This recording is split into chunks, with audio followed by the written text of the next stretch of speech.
Muy bien, muy buenas tardes. Dios les bendiga. ¿Me escuchan bien? Perfectísimo, pastor. Muy bien, muy bien. Sí, es que uno no sabe, ¿verdad? Si la señal está llegando pues bien hasta allá. Ahorita venimos saliendo justamente de una actividad cívica en la universidad, entonces tuvimos que correr para estar aquí con ustedes, pero muy contento siempre de poder compartir con ustedes alguna temática que sea de edificación. Así que bien, vamos a ir a lo que vinimos. Gracias por estar allí. Yo espero que pueda ser de gran bendición esto, pues porque, bueno, en el Centro de Investigación White, precisamente de eso se trata nuestro trabajo, de poder enfocar la temática de Elena White, los pioneros, la historia de nuestra iglesia al alcance de la hermandad. Eso es lo que deseamos así claramente. Bueno, entonces vamos a compartir pantalla por acá. Y aquí tenemos ya nuestra primera presentación que tiene que ver con la hermana White. Vamos a, como quien dice, a dividir el estudio en dos partes, una relacionada con Elena White y la otra relacionada con los pioneros, como para tratar de abarcar las dos temáticas porque están allí juntas, pero no hay que revolverla, ¿no? Porque Elena White tiene un papel único en su género, único en su especie. Los pioneros fueron como quien dice el grupo de apoyo, gente que se dejó utilizar por el Espíritu Santo de manera poderosa, pero el papel de Elena White descuella, destaca de manera singular. Entonces lo primero que vamos a ver son algunos datos biográficos. Si ustedes disculparán que tenga que pasar algunas diapositivas, pero es que son muchas cosas y no nos daría el tiempo para todo. Así que vamos a ir haciendo algunos brincos de algunas diapositivas para avanzar en nuestro contenido. Miren, Elena White, mis hermanos y hermanas, tiene cifras extraordinarias. Dios ha utilizado a Elena White y sus escritos para impactar los corazones de las personas, no para que la miren a ella, sino para que miren a Cristo y a este crucificado. No para que la gente diga, uy, yo prefiero los libros de ella antes que la Biblia. No, sus escritos son para que la gente voltee a ver a la Biblia y diga, qué linda es la Biblia, ahora la entiendo mejor. Pongamos el ejemplo. Hay alguien que se pregunta, pero ¿qué necesidad tenemos de Elena White si tenemos las escrituras? Fíjate que esa puede ser una pregunta que tiene sentido. ¿Por qué Elena White si con la Biblia nos basta y nos sobra? Te voy a poner un ejemplo.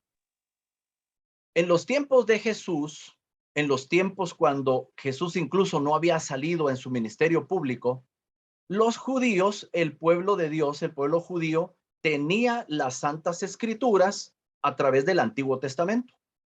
Tenían allí 39 libros para leer y darse gusto. Ahí estaban las santas escrituras. Y uno podría decir, oye, ¿por qué levantó a Juan el Bautista? ¿Por qué levantó a Juan el Bautista si ahí tenían las sagradas escrituras? ¿Qué acaso no era suficiente con el Antiguo Testamento? ¿Para qué tener a un Juan Bautista por ahí? Yo creo que esa es una excelente analogía. Juan el Bautista lo que hizo fue que levantar su voz encima del pueblo y decir, hermanos, hay que arrepentirse, volvamos a las escrituras, volvamos. Y entonces él remitía a la gente al Antiguo Testamento, pero también señalaba a Cristo Jesús. Entonces él no pretendía robarse el protagonismo de Cristo. Él no pretendía hacer a un lado y despreciar las escrituras. Más bien, el papel de él era enviar a la gente a la Biblia y preparar el terreno para la llegada, para la primera venida de Cristo. Ahora mira la analogía. Nosotros también contamos con escrituras. La humanidad ha contado con escrituras desde el primer siglo, Antiguo y Nuevo Testamento. Entonces, ¿para qué una Elena White? Sencillamente, porque en el tiempo del fin, previo a la segunda venida de Cristo, así como Dios levantó a Juan el Bautista con el don de profecía, previo a la primera, venida de Jesús, Dios también quiere que aunque tengamos las escrituras, Dios quiso levantar un profeta para señalar a la Biblia, para que la entendiéramos mejor, para que se interpretara de una mejor manera y en segundo y primerísimo lugar, apuntar a Cristo Jesús, el cual se asoma, cada vez está más cerca en su segunda venida. Así como Dios levantó a un profeta para la primera venida, levantó otro profeta para la segunda venida. Y Elena White nunca quiso robarse el protagonismo. Elena White nunca quiso decir, mírenme a mí, olvídense de Jesús. Jamás, jamás de los jamases. Entonces, ella nunca quiso quitarle protagonismo a Jesús y tampoco pretendió que sus libros reemplazaran a la Biblia. Me dirijo ahora a los predicadores. Predicadores y predicadoras. Cuando vayamos al púlpito, llevemos la Biblia y nada más que la Biblia. Aun cuando en algún momento en nuestra investigación del texto bíblico hayamos utilizado Elena White, que no suene Elena White. Ella misma dice en Mensajes Selectos, tomo 3, dice ella, en el trabajo público, no estéis diciendo Elena White dice, la hermana White dice, la hermana White, ella misma lo dice. Un así dice Jehová tiene que ser vuestro fundamento. Un así dice Jehová. Entonces, fíjate que ella está diciendo a las claras que en nuestro trabajo de la predicación no debemos hacer que Elena White suene más que la Biblia. La Biblia tiene que ser pregonada, predicada en una forma exclusiva. Ahora tú dirás, ¿y entonces cómo vamos a usar sus escritos? Muy sencillo, de una manera sutil y discreta. Estamos hablando de algo de los evangelios y por ahí podemos decir, hay un libro hermoso que describe de una manera maravillosa el evento de la parábola del paralítico, del leproso. Se llama El deseo de todas las gentes. El deseo de todas las gentes en la página 78 dice esto y esto, algo cortito pero lindo. ¿Te das cuenta? Se utiliza la referencia bibliográfica y no estamos con esa cantaleta de Elena White, Elena White. Lo que pasa es que a veces los predicadores no se dan cuenta que cuando están mencionando de manera repetitiva, reiterativa a Elena White, hay personas que no son adventistas y no se sienten cómodas con que se esté predicando aparte de la Biblia. ¿Y quién es esa tal señora Elena? ¿Y por qué la mientan tanto? Que hablen de la Biblia y tendrían toda la razón. Entonces nosotros de una manera muy sutil y discreta, El Camino a Cristo, un libro lindísimo, página 25, como cuando decimos la enciclopedia tal, el diccionario, es decir, vaya, recursos bibliográficos para embellecer y para darle solidez a tu sermón. Así que lo hacemos de esa manera y es lo que aconsejamos a nuestros futuros pastores aquí en la universidad. Es que Elena White, cuando uno la lee, mis hermanos, uno queda pero enamorado de esas líneas, enamorado. Yo entiendo que hay hermanos que están tan emocionados de sacar esas líneas y que la gente se deleite igual, pero tenemos que tener prudencia. Tenemos que tener prudencia. De tal manera que las personas que no son adventistas y todavía no han entendido la belleza literaria de Elena White, entonces puedan tener digamos, una percepción más agradable acerca de ella y de nuestra predicación, que no vamos a hablar más que de la Santa Escritura, con uno que otro apoyo bibliográfico, pero claro que es la Biblia la que va a resonar de principio a fin. Elena White tiene una gran cantidad de libros. Oye, 100 títulos, más de 100 títulos de libros son los que existen hoy en día de la hermana Elena, más de 100 títulos. Claro, implica compilaciones, pero esas mismas compilaciones, ella estuvo de acuerdo en vida. A inicios del siglo XX, ella dijo que estaba de acuerdo con que se hicieran compilaciones para facilitar el que uno tenga acceso a un tema. Por ejemplo,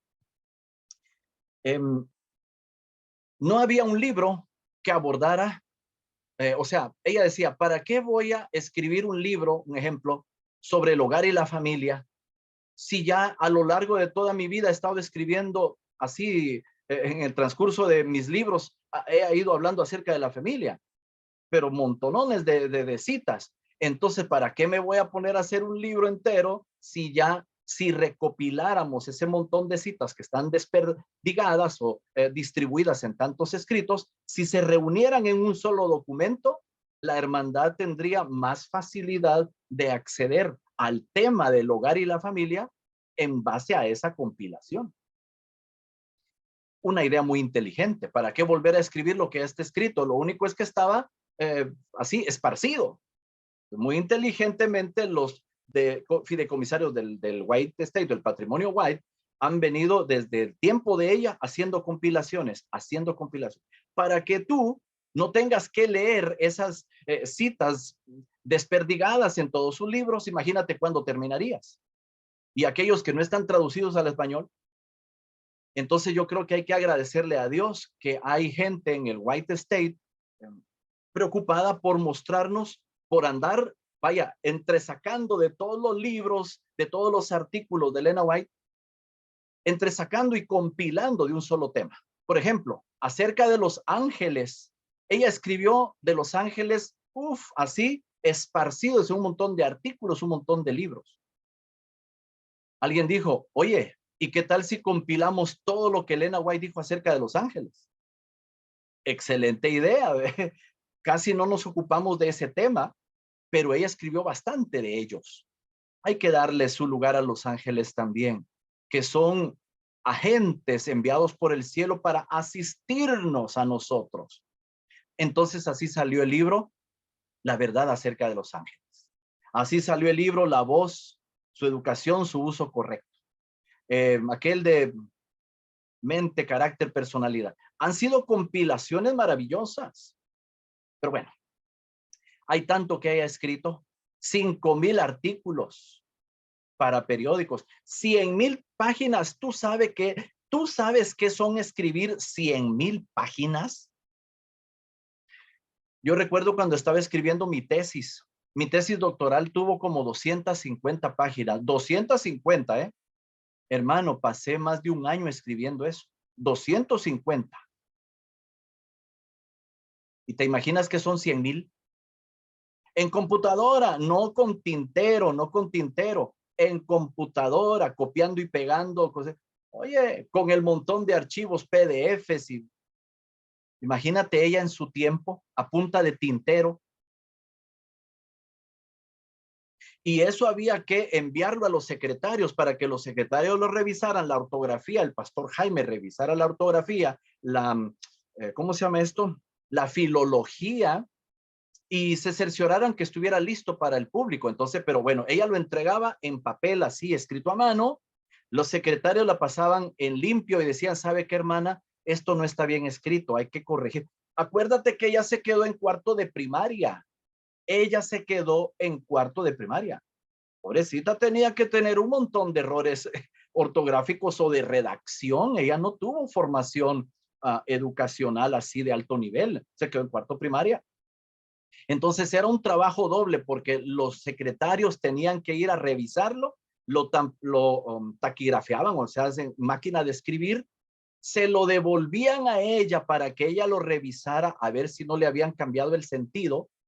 Ella dice, mire, ¿sabes qué, secretaria? Yo no quise decir eso, cámbiale porque ahí ya le estás cambiando el sentido. O decía ella, me parece bien, solamente fue que le corregiste la ortografía, la lingüística del asunto, se lo corregiste, pero no cambió el sentido, así que va bien. Había que estar revisando hoja por hoja. Entonces, cuando ya estaba con esa segunda revisión, entonces ya se podía pasar a la imprenta. ¿Te imaginas qué trabajazo ese? ¿En qué momento atendía a sus hijos? ¿En qué momento viajaba? Y no en avión ni en carro.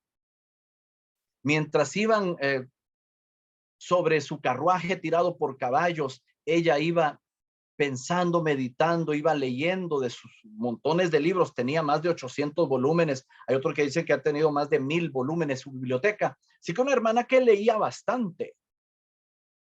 No conozco un buen escritor que no sea un buen lector. Y un buen predicador que no sea un asiduo lector. Si queremos hablar bien y escribir bien, tenemos que leer bastante. Y hermana White era una hermana que devoraba libros, encantaba leer. Entonces tenía que sacar tiempo para leer y tenía que sacar el tiempo para escribir. Fantástico. Y el Espíritu Santo no iba a hacer por ella lo que ella podía hacer. El Espíritu Santo le asistían a aquellas cosas que están ahí, sí que fuera del alcance de ella. Pero imagínate 100,000 páginas, hermano, hermana. Es una cosa impresionante para su época. Ya te voy a dar otras estadísticas bárbaras. Es la mujer escritora más traducida de toda la historia. Ah, no por algo en el año 2014 la revista Time la nombró una de las 100 norteamericanos más influyente en toda la historia de los Estados Unidos. Repitiendo, no por algo en el año 2014 la revista Time de los Estados Unidos mencionó a Elena White dentro de una de las 100 norteamericanos más influyentes en toda su historia. ¿Y tú sabes cuántos norteamericanos han pasado por la historia? ¿Tú sabes cuántos cientos de millones? Y ella es uno de 100. Es la mujer escritora más traducida en toda la historia y la autora estadounidense más traducida de ambos géneros. No ha habido gringa ni gringo que haya sido más traducido que ella. ¿Y qué importancia tiene la traducción? Sencillo. No cualquier libro está traducido a 10 idiomas, a 20, a 30. No cualquier libro. Tiene que ser un bestseller. Tiene que ser algo apetecido en todo el mundo para que se traduzca a más de 140 idiomas. El Camino a Cristo ha sido traducido a más de 145 idiomas. ¿Tú sabes qué es eso, mi hermana, mi hermano? Maravilloso. Hay gente que se admira del Quijote de la Mancha. Hay gente que se admira de Hamlet y toda esa literatura fantasiosa. Por favor, honestamente yo no sé qué tanto le ven al Quijote de la Mancha. Hermano, son fantasías, ¿no? Fantasías de alguien ahí, de un Quijote peleando contra molinos de viento. Vaya, para entretener a los niños. Oye, pero es que esto es literatura de la vida real, no es fantasía. ¿Cuánto nosotros como adventistas a veces no le damos el valor que tienen estos libros maravillosos? Hay personas dirigentes de la Iglesia Católica leyendo estos libros. Obviamente no van a decir Elena White, ¿no? Hay pastores dominicales leyendo estos libros, deseado toda la gente, Camino a Cristo, sacando ideas. Obviamente no van a decir lo conseguí en los libros de Elena White. Nosotros, ¿cuánto provecho? Nosotros que somos los de casa, ¿cuánto provecho le estamos sacando? ¿Cuánto provecho le estamos sacando? En el año 2003, si no estoy mal, se hizo un estudio, o antes del 2003, se hizo un estudio en Estados Unidos. ¿Cuántos miembros de la iglesia leían los libros de Elena White? Y las estadísticas dijeron que solamente el 34% de los hermanos norteamericanos leían a Elena White. 34. Eso significa de que uno de cada tres son los que lo leen con cierta regularidad. Y el otro 66%, ¿qué está haciendo? Su servidor para hacer la tesis doctoral que hice, leí un estudio que se hizo en el año 2018 aquí en Centroamérica. En Centroamérica se hizo un estudio en el año 2018. ¿Cuánto los hermanos adventistas leían Elena White? El 61.4% de las estadísticas demostró que no leían los escritos de Elena White. Casi la misma proporción que en Norteamérica. Hoy el 61.4% no la leía o casi no la leía. honestamente es doloroso. Yo se los cuento a ustedes porque es lamentable que tenemos un tesoro maravilloso en vasos de barro. Tenemos tanta luz. Decía mi papá, bueno, mi papá está vivo todavía, pero me decía hace muchos años, tan lindo el mensaje adventista, tanta luz que tenemos para algunos sermones tan simples que salen a veces, tan de poca solidez, a veces, no estoy diciendo que siempre, a veces. Entonces, todo esto, ¿qué es lo que nos hace, mis hermanos? Reconocer que muchos de nosotros no estamos dándole el provecho, no estamos sacándole el aprovechamiento. Es como que si alguien tuviera $1,000,000 en sus manos y en vez de invertirlo, en vez de ponerlo a trabajar, dice, ¿sabes qué? Mejor lo guardo ahí, ni lo toco, hay que se quede debajo del colchón, ahí que esté. Oye, ¿por qué no le sacas provecho a ese $1,000,000?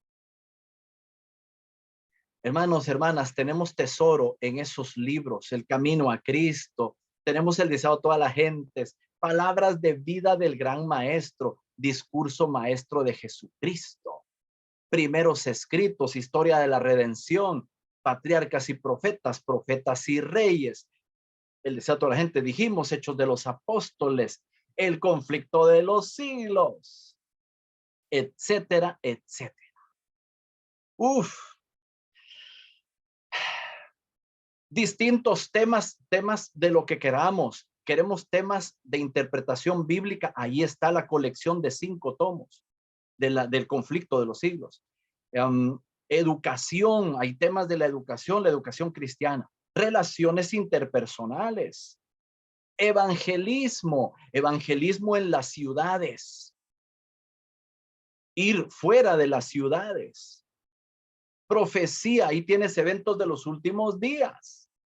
Publicaciones, colportaje, nutrición, consejos sobre salud, consejos sobre régimen alimenticio, servicio cristiano, ministerio de la bondad.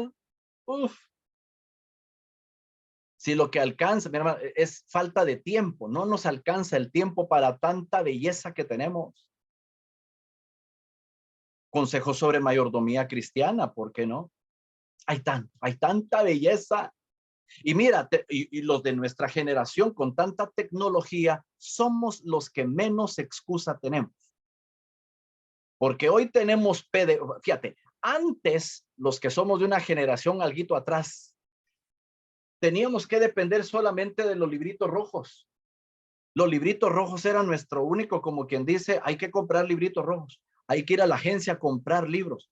Si alguien lo quiere seguir haciendo así en físico, en papel, amén. Pero hoy en día están en PDF. Hoy en día tú lo puedes descargar y vaya, tenerlo en la tablet, en la computadora, en el celular. Hoy no tenemos excusa. Nadie puede decir que porque no le alcanza la plata. Tenemos audiolibros. Mira qué belleza. Me gusta salir a caminar aquí enfrente de mi casa en un redondel y me gusta llevar el audiolibro. El Camino a Cristo, capítulo 1. Y ahí va. Yo solamente voy caminando, respirando aire puro, el sol fresco de la mañana, 6:30 de la mañana, caminando. Y no tengo que ir leyendo, solo tengo que ir escuchando el audiolibro. Somos los que menos excusa tenemos. Pero es que lo que pasa es que hoy en día tenemos redes sociales y nos enredamos en las redes sociales. WhatsApp, Facebook, Instagram, etcétera. TikTok. Y muchas veces perdiendo el tiempo, cuando bien podríamos estar utilizando la tecnología de una manera más sabia, aprovechando el tiempo para tanto libro maravilloso, después de la Biblia, por supuesto. No estamos diciendo que dejes por un lado la Biblia, no. Primero la Biblia.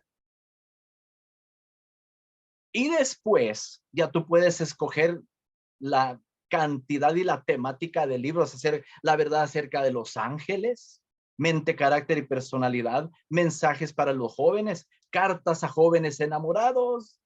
Fíjate tú, Tenemos tanto, mi hermano, mi hermana.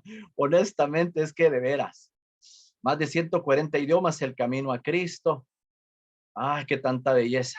Sirvió 70 años. Elena White sirvió 70 años.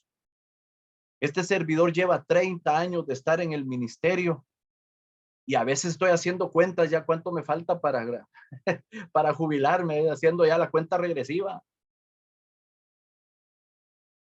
70 años. Y hubiera seguido activa si no es porque se cayó allá en el año 1915, se fracturó el fémur y después de esa fractura ya su cadera y todo, ya no sobrevivió.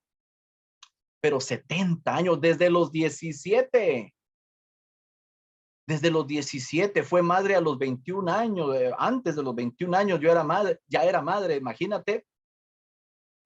Qué increíble, cómo es que pudo sacar tiempo para ser mamá, ser esposa, predicadora, lectora, escritora, consejera, hacía cartas, se levantaba a las 3 de la mañana, a las 4 de la mañana. El montón de gente llegaba a la casa, hermana, deme un consejo, me estoy divorciando. Hermana, en la asociación general, le llama el presidente o la quiere llamar, una carta del presidente de la asociación general. Oye, ¿cuántas responsabilidades tenía la hermana Elena? Tenía que predicar en distintos lugares. Hermana, venga para acá, visítenos, aquí estamos nosotros a 100 kilómetros, venga. Y allá iba la hermana con Pastor White. Recorrió, dice Herbert Douglas en su libro Mensajera del Señor, que Elena White recorrió los Estados Unidos 24 veces. ¿Qué te parece? Recorrió los Estados Unidos 24 veces. Y tú sabes cuán enorme ese país, ¿no? Ese país es gigantesco. ¿Cómo le hizo esta ancianita para andar? ¡Ay, no solamente los Estados Unidos! Pasó 9 años en Australia. 9 años en Australia, levantando la obra en Australia, poniendo una institución de alimentación sana, un hospital, escuela, imprenta. Y no solamente en Australia, el año 1891 al año 1900. También en Europa. En el año 1884, el año 1886, estuvo en Europa. Pasó a Inglaterra, luego pasó a Suiza, estuvo allí, bueno, en 9 distintos países. No creas que estaba de turista, no andaba paseando. Ella andaba levantando la obra, fundando algún sanatorio, alguna imprenta, algún colegio, organizando a las instituciones para que se engrandecieran. Hasta el último día de su vida estuvo con todo el deseo de trabajar por Cristo. Estamos hablando del año 1827 hasta el año 1915. ¿Cómo es que a los 88 años tenía todavía energía esta hermana? Los que tenemos mucho menos que esa edad, ¿cómo es que estamos cansados? ¿Cómo es que ya no queremos? Oye, y tenemos carro y andamos en avión. La hermana Elena, imagínate. Oh. Pero tenemos que darle gracias a Dios. Aquí no estamos exaltando a Elena White, no. Solo estamos contando datos biográficos de gente como tanta gente sobresaliente en la historia, no solamente ella.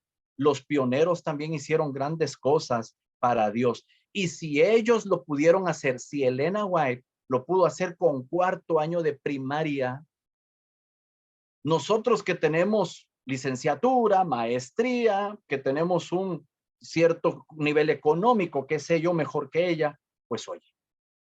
Y hablando de lo económico, ¿sabes tú que Elena White murió endeudada? Uy, ¿cómo que Elena White? Uy, ¿sabes por qué?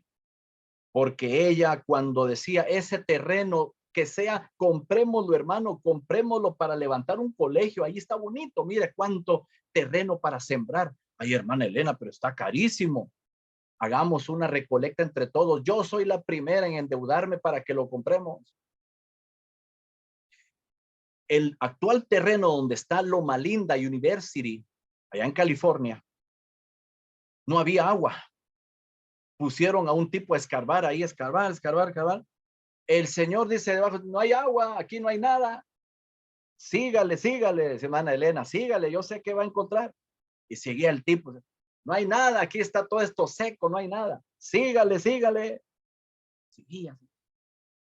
El tipo ya desesperado, aquí no hay nada de agua. Sígale, yo sé que ahí hay agua. Hermano, increíblemente, yo le hubiera dicho, bueno, él es el experto, él es el excavapozos. Si él dice que no es porque no, ¿cómo ella sabía que sí había agua, hermano? Para no cansar la historia, siguió excavando y excavando y excavando el pozo hasta que encontró agua. Unas fuentes de agua, pero gigantescas. ¿Por qué murió endeudada? Porque para comprar esos terrenos, para levantar instituciones con terreno propio, ella tenía que endeudarse así como tantos otros que se endeudan. O sea, no era un endeudamiento para su beneficio personal, no. Era un endeudamiento para comprar propiedades para la iglesia. ¿Cuántos de nosotros estamos pensando tanto en la iglesia? Recuerdo que en los tiempos apostólicos la gente regalaba terrenos. Ahí tienes un Bernabé, la herencia. Y toda la gente, vaya por así decirlo, en esa época de Pentecostés se sentían felices de que de su patrimonio algo le quedaba a la iglesia. Tuve la oportunidad de conversar con alguien en California justamente que trabaja asuntos así de patrimonios, que hay personas que antes de morir un porcentaje se lo heredan a su familia. Fíjate bien, te estoy dando ideas. Antes de morir, vienen los ancianitos y dicen, voy a hacer mi testamento. El 35, 40, 50% se lo dejo a mis hijos. El otro 50% se lo dejo a la obra adventista. Para que de una manera legal nadie se quede con nada, sino que sea de la propiedad de la organización adventista. Ella me decía que la gran mayoría de adventistas que hacían eso eran norteamericanos. Y me dice con tristeza, los que menos hacemos eso somos los latinoamericanos. Todavía se puede rectificar. Si tú tienes alguito por allí, antes de morir, di, algo va a ser para mis hijos, pero otro que sea para la causa de mi Dios. Yo muero, pero esto va a servir para el adelanto de su obra. Aunque sea un terrenito de 10 metros por 10, 10 de frente y 10 de fondo, como tú quieras, 5 por 5, lo que sea. Todo puede ser una bendición para la causa. Elena White murió endeudada por la causa de Cristo. Claro, ella tenía una esperanza.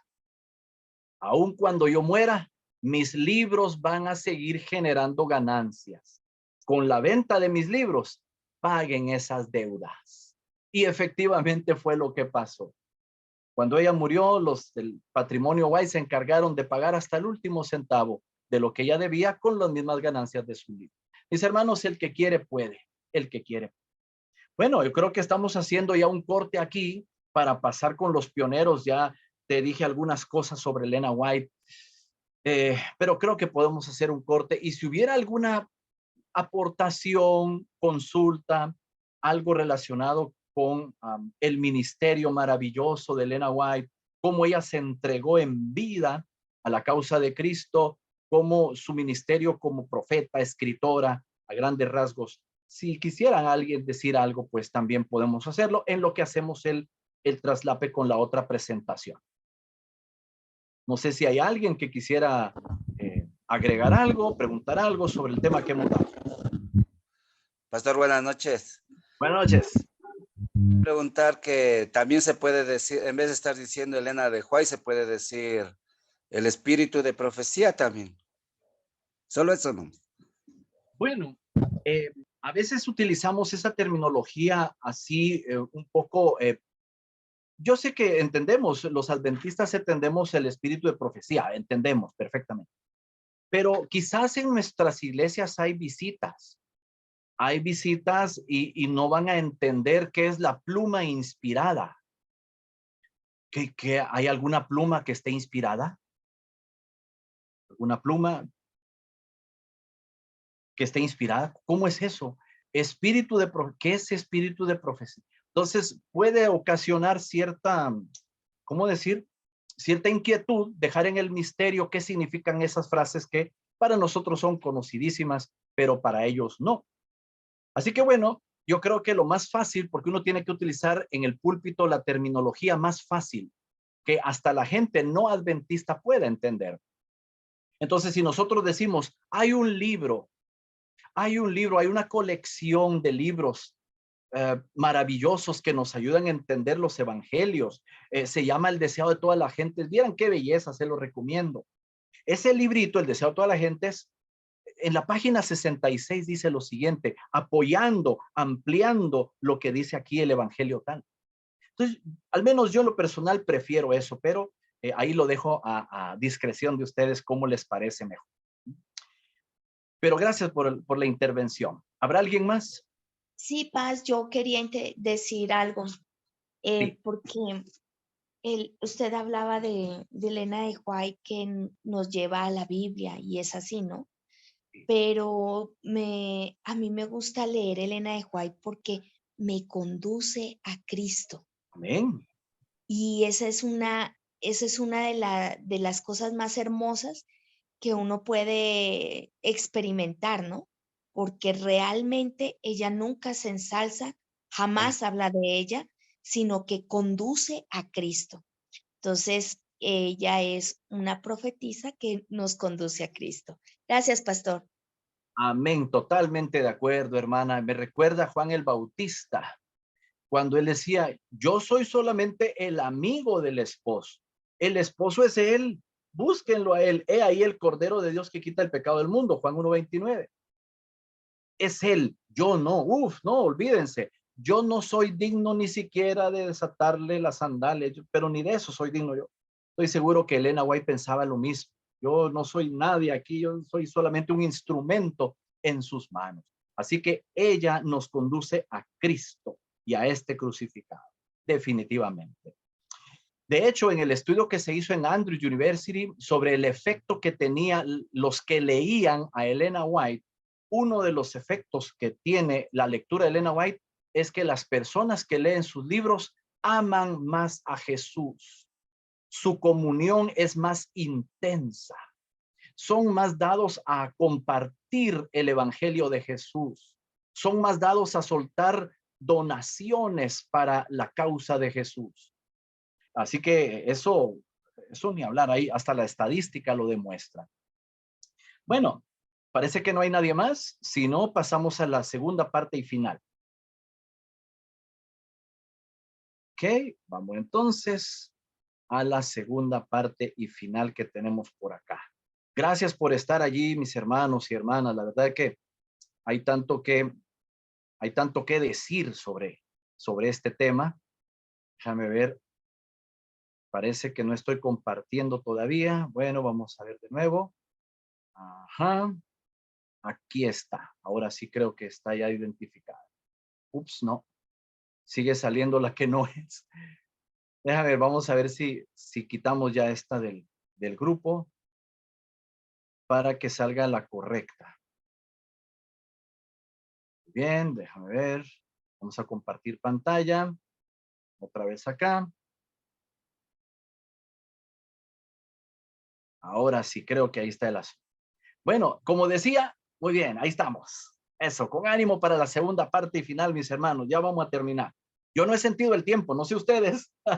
Yo no he sentido el tiempo. Es que me encanta y me maravillo y me emociono cada vez que hablo de estas cosas. Fíjate bien. Principales pioneros de la iglesia adventista. Dios levantó en el tiempo del fin un pueblo remanente. Una iglesia que, aunque tuviera que marchar contra la corriente de aquellos días, debía proclamar verdades bíblicas que se habían quedado sepultadas hasta aquella época. Recuérdense que cuando los pioneros del adventismo surgen, todavía venían ecos de la Edad Media. Recién se había salido de la Edad Media. La Edad Media termina ahí por el año 1800, ¿ves? Entonces, 1844, la humanidad todavía tiene muchas cosas sumidas en la ignorancia. Recién había caído el cuerno pequeño y es hasta el año 1800 cuando el mundo empieza a despertar sobre la segunda venida de Cristo, a despertar sobre la Biblia, ¿no? A partir de 1800, fíjate bien, entre el año 1800 y el año 1840, en esos 40 años del siglo XIX, se reprodujo la Biblia mucho más que en los 18 siglos anteriores. Fíjate qué dato más poderoso. En 40 años del siglo XIX, la Biblia se reprodujo más que en los 18 siglos anteriores. ¿Y qué pasó? Bueno, lo que pasa es que el Imperio Romano y el Cuerno Pequeño, en esas dos grandes épocas de esos 1800 años, no permitieron que la Biblia se reprodujera con libertad. Fueron los instrumentos que Satanás utilizó para que la Biblia no se comunicara al mundo. De dicha fue que Dios, de manera así clandestina, fue que logró mantener la Biblia en esos 18 siglos. De manera clandestina, allí por debajo de la tierra circulaba la Biblia. Los valdenses tenían que llevar en trucosa de la Biblia para irla distribuyendo por poquitos, copias a mano. Es hasta en el tiempo de el Renacimiento y Martín Lutero y Gutenberg cuando la Biblia empieza ya a imprimirse y entonces ya las cantidades fueron mejorando. Pero aún así estaba la Inquisición y entonces la cosa no funcionaba tan de manera multitudinaria. Es hasta 1800 cuando ya no hay Cuerno Pequeño así activo, entonces cuando empiezan a reproducirse las sociedades bíblicas, más de 60 sociedades bíblicas traduciendo la Biblia a más de 112 idiomas. La primera parte del siglo XIX fue un boom para la distribución de la Biblia. También es el boom del misionerismo. Personas de distintas religiones evangélicas principalmente. David Livingstone, William Carey y bueno, tantos misioneros que fueron a la India, China, Birmania, Bangladesh, bueno, todos esos lugares del Oriente Medio, el Oriente Lejano, se fueron, se embarcaron. Entonces el siglo XIX es el siglo del levantamiento. El mundo se despierta a la Biblia. Y entonces en medio de ese estudio de la Biblia y el conocimiento bíblico, entonces surge William Miller. William Miller en Estados Unidos y muchos otros en otros países del mundo.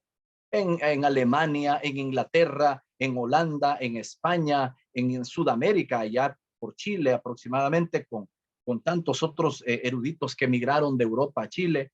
Bueno, la cosa es de que el asunto estaba, pero en un hervor de misionerismo, pero también de biblismo. La Biblia estaba cundiendo por todas partes. Sale William Miller y entonces con él tenemos el primero en, por así decirlo, en lanzar la primera gran doctrina que el resto del mundo cristiano no estaba interesado. Recuérdate que el remanente se levanta para pregonar al mundo verdades que el cristianismo mismo no quería predicar. Las iglesias evangélicas, las iglesias cristianas, todas no tenían ningún interés de hablar de la segunda venida de Cristo, ningún interés. Tú ves que cuando William Miller le dice, hermanos, apóyenme, Cristo viene pronto, la profecía 2300 tardes y mañanas nos da la impresión que por 1843, aproximadamente allí, otros han dicho 1847, no, pues Cristo viene pronto, hermanos, apóyenme. El pobre William Miller tuvo que resignarse a que la mayoría, si no casi todos los pastores de la época le dieron la espalda. Préstenme sus templos para que yo pueda reunir. Nada, fabrícate tu propio templo, fuera de aquí. Andas ahí alborotando a la gente, tan tranquilitos que estábamos, paz y seguridad. Y tú vienes a predicar destrucción repentina. ¿Qué es eso? Alarmista. El pobre William Miller tuvo que entonces, bueno, ahí alguien, Joshua Himes, le dijo, ¿sabes qué? No les están despidiendo prestado templos a ninguno, no quieren darte nada. Mejor tú haz algo que es mucho más efectivo. Una gran carpa de 36 metros de diámetro, 18 metros de altura. Como un circo, como que fuera un circo, una carpa así enorme. ¿Y sabes qué? En vez de tener un templo fijo, mejor tienes un centro de campaña evangelística portátil. Te puedes ir a Nueva York, te puedes ir a Alabama, te puedes ir a Texas, te puedes ir a Miami, la Florida, a todos lados con este chunche, solamente de transportarlo. Dicho y hecho. Ahí estaba por todos lados, por muchos lugares de la Unión Americana, andaba móvil, andaba transportándose la carpa del padre Miller, como le decía. Ahí tenemos el primero que anda diciendo la segunda venida de Cristo, aunque la mayoría no quería nada con esa noticia. Después alguien allá llamado George Storrs dice, hermanos, otro pionero, hermanos, yo he descubierto que la Biblia no enseña una inmortalidad del alma. ¿Qué es eso? Eso es paganismo. La Biblia enseña que los muertos nada saben. George Storrs, año 1842. Él escribió un libro que se llamó Six Sermons, 6 sermones. Y en ese libro él compiló todas las citas, todos los argumentos para demostrarle al mundo cristiano de su época que los muertos nada saben. Esto no se lo inventó Elena White. Elena White era una dominical, todavía una metodista en ese momento. Hay gente que piensa que es la hermana White la que se inventó las doctrinas. No, no. Primero, la segunda venida de Cristo fue William Miller. Luego, con el tema del estado de los muertos, George Storrs. Luego, ¿qué pasa en el año 1844? Todos se quedan frustrados. No vino Cristo. Oh, no vino Cristo. Lloraron hasta el amanecer.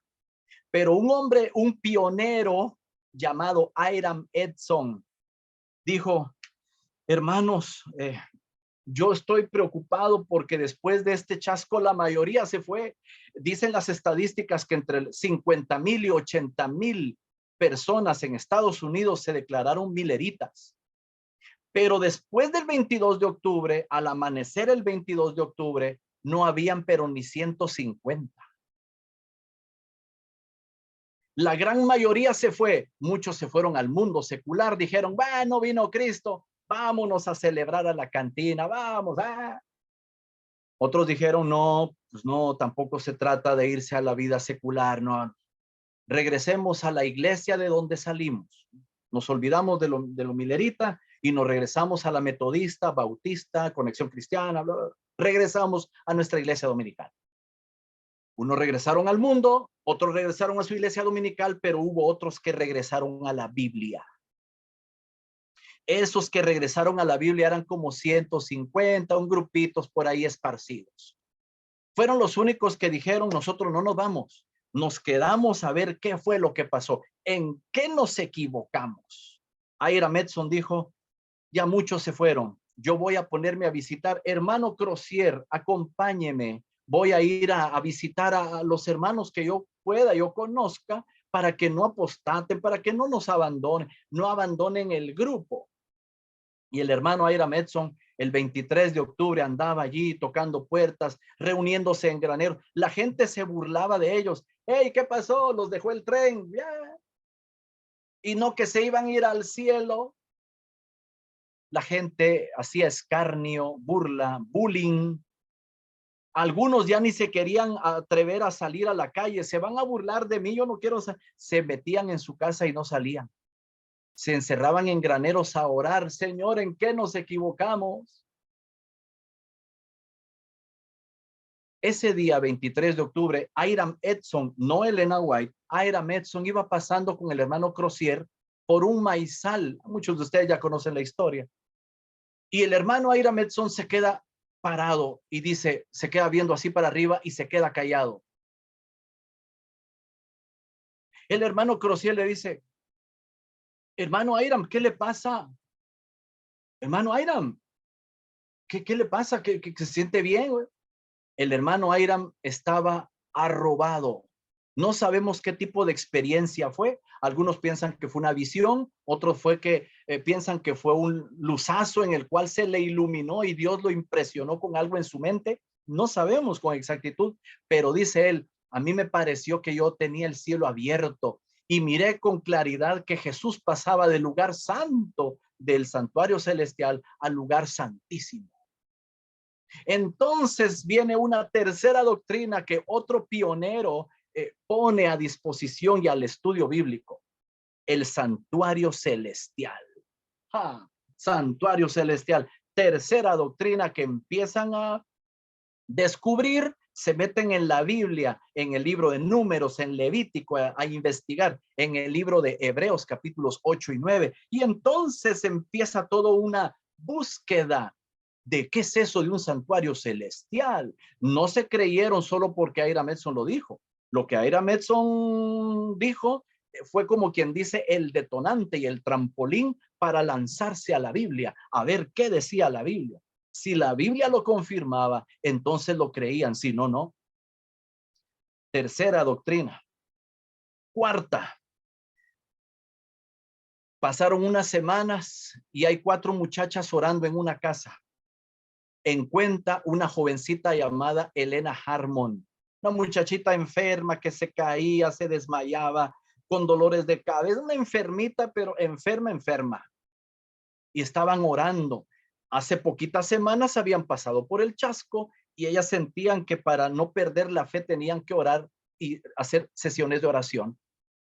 Orando estaban cuando Elenita cayó. ¿Qué le pasó a la hermana Elenita? Se desmayó otra vez la hermana Elenita con sus dolores, otra vez la hermana Elenita con sus desmayos. Pobrecita, el golpe que le dieron cuando tenía 9 años la dejó así, pobrecita, quién sabe si, bueno, ¿qué enfermedad tendrá? Pero ella dice: hermanas, Dios me mostró algo maravilloso. ¿Cómo? ¿Tuviste una visión? Sí, hermanas, tuve una visión. Yo sentía como que me elevaba por encima de la tierra. Me elevaba. Y yo miraba como en un sendero estrecho y recto, pero estrechito. Y ese sendero nos llevaba a todos los que estamos en este mensaje todavía activos y no hemos apostatado. Se nos mostraba que andábamos caminando y que el Señor me mostraba que al final con seguridad llegaríamos al reino de los cielos. Entonces, para ser corta, esa es la primera visión que tuvo Elena White. Dios estaba dando el don de profecía al pueblo remanente, al pueblo que había quedado. Eran 50,000, 80,000. Ahora era un remanente de apenas unas cuantas decenas de fieles. Remanente, lo que queda. Llegó entonces la cuarta doctrina, vamos a decir, el don de profecía. Los mileritas eran bien, ¿cómo decir? Los mileritas eran bien escépticos. No crea usted que ellos se creían: tú eres profeta, muy bien, ya te creímos, todo lo que tú digas. No, los mileritas eran bien desconfiados. Habían visto mujeres que decían ser profetas y puro cuento, fraude. Jemima Wilkinson, Anne Stanley, puro cuento. Allí mismo, en esa misma época, estaba Joseph Smith, fundador de los mormones, se le dice normalmente, Iglesia de Jesucristo de los Santos de los Últimos Días. Y en esa época estaba él ahí diciendo que tenía el libro del Mormón, bla, bla, bla, bla. No. Los mileritas estaban cerrados a que hubiera profeta verdadero. Pero sale Elena Harmon, en ese momento jovencita, soltera, y dice: hermanos, pero Dios me habló a mí, me mostró esta visión. ¿Cómo es que, siendo los mileritas tan escépticos, llegaron a creer que Elena realmente tenía el don? Muy fácil, porque ella dio evidencias contundentes que realmente tenía el don de profecía. Todo lo que decía estaba en acuerdo con la Santa Escritura. El concepto que tenía de Jesús divino, humano, coincidía con la Santa Escritura. Si en algún momento daba alguna predicción, esa predicción se cumplía. Y también por sus frutos, todo lo que hacía, su testimonio, lo que generaba en otras personas. Y algo importante antes que se me olvide: había fenómenos físicos sobrenaturales que le acompañaban. Primero de ellos, no respiraba. ¿Cómo puede ser posible? Ningún falso profeta puede truquear eso, ¿eh? Yo lo más que aguanto sin respirar son, ¿qué? 25 segundos. ¿Cuánto aguanta usted? ¿30? ¿40? ¿Sabes cuánto pasaba Elena White sin respirar? 1 hora, 2 horas, hasta 4 horas cuando estaba en visión. Testigos oculares dejaron registro de eso. Personas que eran escépticas. Un médico en cierta ocasión dijo, yo creo que esa señora es puro fraude. Yo la voy a desenmascarar. Él estaba presente en una presentación, bueno, en una exposición que hizo Elena White, y cuando estaba hablando ella entró en visión. El pastor Jaime sale al paso y dice, hermanos, disculpen que mi esposa no puede continuar su exposición porque el Señor la ha tomado en visión. Si alguno no cree, venga aquí adelante.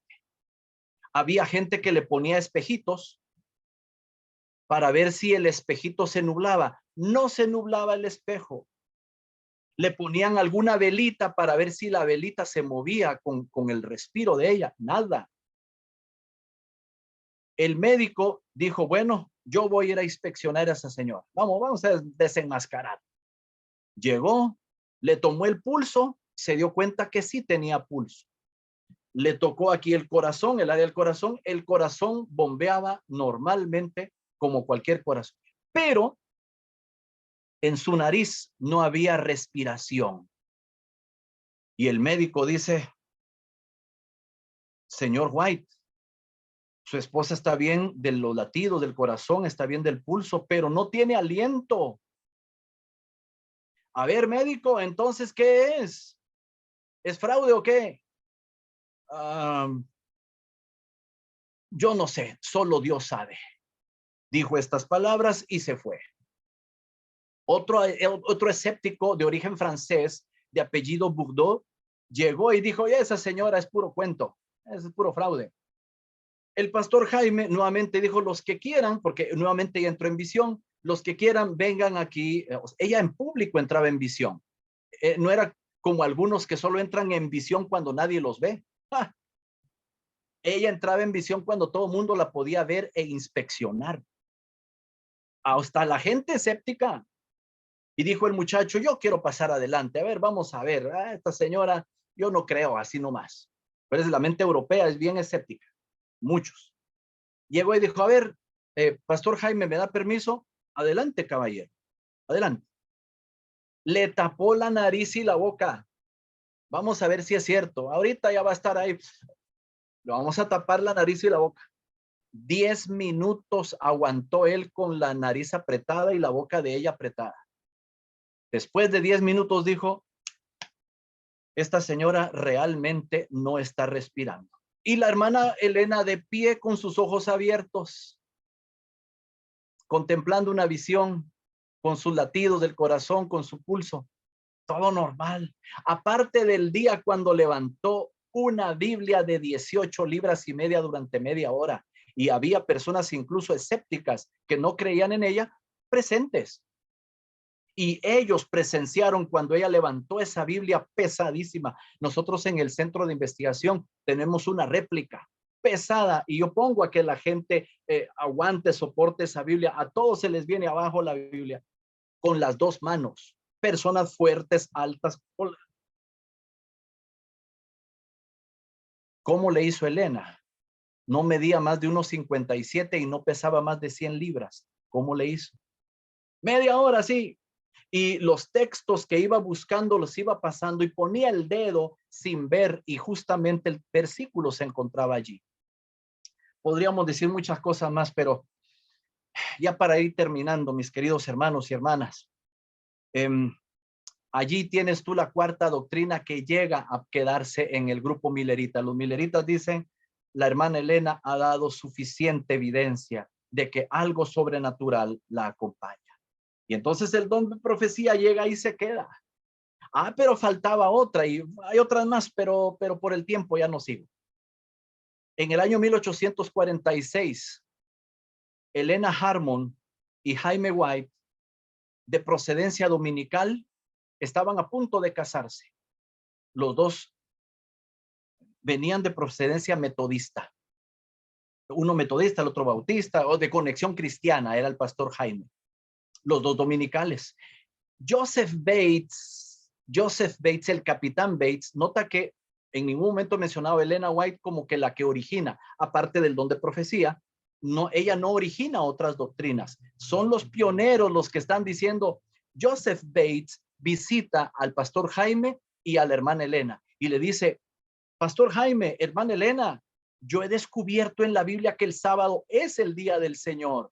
Ay, pastor, ay, capitán Bates, por favor, usted le está poniendo mucha importancia a esas cosas judías, hombre. Esas son cosas judías. Eso es para el antiguo pacto. No le da tanta importancia a eso. Vean sus Biblias, hermanos. Para el domingo no hay ningún soporte bíblico. Para el sábado hay soporte bíblico de Génesis, Apocalipsis. Vean, estudien. Joseph Bates fue llamado el apóstol del sábado. Donde quiera que él iba hablando de lo que había descubierto el sábado como día del Señor. Se casaron los esposos White. Se casaron y empiezan a estudiar y a profundizar. Como los bereanos, vamos a ver si es cierto. Y se pusieron a escudriñar de Génesis, Apocalipsis. Dijeron, es cierto, hermano Joseph, usted aquel día tenía toda la razón. La Biblia enseña que el sábado es el día de reposo. Y la hermana Elena empezó a guardar el sábado después que el capitán Bates. Los dos espositos, Jaime y Elena, se unieron al grupo de del grupo de movimiento sabatario, donde después del chasco, todas esas doctrinas las empezaron a conjuntar, a agrupar. Ya tenías una quinta allí, el sábado como día del Señor. Y así empezaron a llegar más y más y más creencias, el mensaje de los tres ángeles, el tiempo de las plagas, bueno. El estudio bíblico continuó y los pioneros de la iglesia adventista fueron los que estudiaron la Biblia y la hermana Elena no era la que generaba las creencias. Ella no la generaba. Como te puse ejemplos, eran otros los que la estaban generando y mostrando y asentando. Pero ¿sabes qué hacía ella? Con sus visiones confirmaba. Es Joseph Bates el que anda con el asunto del sábado, pero ¿sabes qué?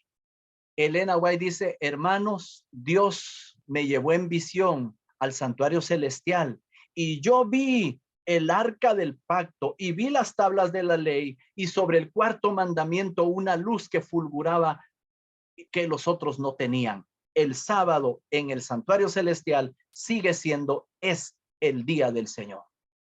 En la visión, Dios me lo confirmó a mí, aparte de lo que la Biblia ya les había demostrado a ellos. Mis hermanos y hermanas, hay mucho que decir más de los pioneros, pero se nos ha agotado el tiempo. Si hubiera alguna aportación, algún detalle que se me pasó por alto, pues agradecería para que terminemos ya nuestro estudio de esta noche. Si hubiera alguien, con mucho gusto le escuchamos.